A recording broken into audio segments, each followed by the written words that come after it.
This is Baruch here at the Tikkun Elevator Kollel, and it's time for us to learn a shtickle of Jewish astrology, cosmic science, Torah, Talmud, and Zohar, works on spiritual astrology. Yaakov Kronenberg, he's the author. Let's come back here and finish up this idea. And there was a little shtickle Zohar, Talmud, that I passed by, and so let me do this. So once again, we're getting a chance to look at Jewish astrology, a cosmic science. Torah, Talmud, and Zohar works on spiritual astrology. This book was written by a person, a really devout, very learned person by the name of Yaakov Kronenberg. I had the pleasure of learning with him, actually really learning Kabbalah, but he couldn't help but teach me a little bit of astrology. And this book is something that he wrote. It's really a composite of a lot of things, and in some ways, you could use a lot of editing, kind of squeeze it down a little bit. By the same token, it has just absolutely tremendous places, and there's a chapter, the second set. It's actually like several books in one. It's called Esoteric Astrology, where he really talks about the development of the number 4, the number 12, the concept, the different permutations of the names of Yud K Vav K and Aleph K Yud K. All of this is contained in this book. We're in a different place right now, and we're really working on this idea. Let me open up the book and get that place so we could just see the idea where we're going. I don't know exactly where it is. So here it's coming up, astrology according to Jewish law. So he has been dealing with this rabbi. I can't remember, it's Abba Bar Chiah, or here it is, or Chiah Bar Abba. So we're going to see how it goes, exactly how the name is. Let's start reading what he has to say. He says, I'd like to start with 2 news sources as an introduction before we move on with the letter of Rabbi Avraham. He said it's Avraham Bar Chiah, that's the name. The first introduction is from the Talmud of Tractate Pesachim. So this is the Gemara. This is what the Gemara says in translation. He said, Rabbi Bar Bachana, who said in the name of Rabbi Shmuel Bar Marta, who said in the name of Rab. So this is a beautiful, beautiful phrase if you say it in Aramaic. Who said in the name of Rabbi Yosef, the man from Chutzal. Here's a quote. We have a tradition that we do not ask for the advice from Chaldeans. Now, what are Chaldeans? This we know from the Bible in the book of Deuteronomy, where it is said, be simple in your faith with God. So we don't ask the Chaldeans/Babylonians to tell us about the future, and should rather trust in God and that everything that is going to happen is for the best. And if you are worried, then pray to God. But don't go to the Chaldeans to get them to tell you what will happen in the future, as this shows a lack of trust in God. The commentator, that is Rashi, the great commentator, explains this passage and says that Chaldeans are people who communicate with the dead, called Bali Ov in Torah. Other medieval commentaries, known as the Tosafot, in the name of the Rashbam, said that the Chaldeans are astrologers. That appears to be the main interpretation.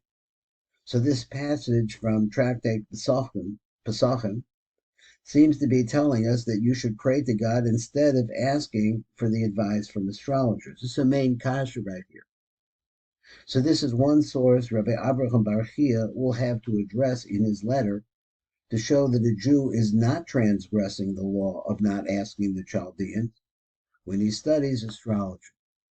So is that possible? That's where we're going over here now. Let's read a little bit more. He said, I heard another explanation to this verse in Deuteronomy from a Kabbalist and astrologer of the last generation who was Rabbi Binyamin Barazani. Now, Rabbi Yaakov Kronenberg said that he learned with Rabbi Barzani, and that he's from Afghanistan, and that he didn't want to teach astrology to students because he was there to teach them Kabbalah. And he said, if I teach you astrology, you won't learn Kabbalah. So therefore, he was light on teaching them astrology. So let's say this person was born in Afghanistan and later came over to Jerusalem and was a rabbi in the Bet Yisrael neighborhood in Jerusalem that's near Meshmei Sharim. His explanation of the verse, "Be simple in your faith with God," was that it meant that once you learned astrology and studied your horoscope and saw who you are and what your future is and what approximately you can get in life and what profession you are a natural talent for and all the other things that come out of your birth chart, you should then not complain to God and ask God, why did you give me those energies and hassles and not others? Rather, you should accept your mazel and move forward with life with simple faith and trust in God and with the mazel He has given you.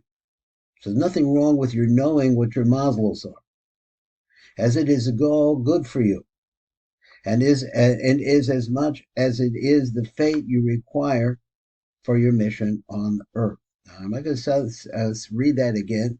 It is all for the good, and in as much as it is the faith you require for your mission on earth. If faith you require. So if you understood who you were at birth or what your energies are that are being transmitted to you from the Most High, it's going to be a tremendous help for you.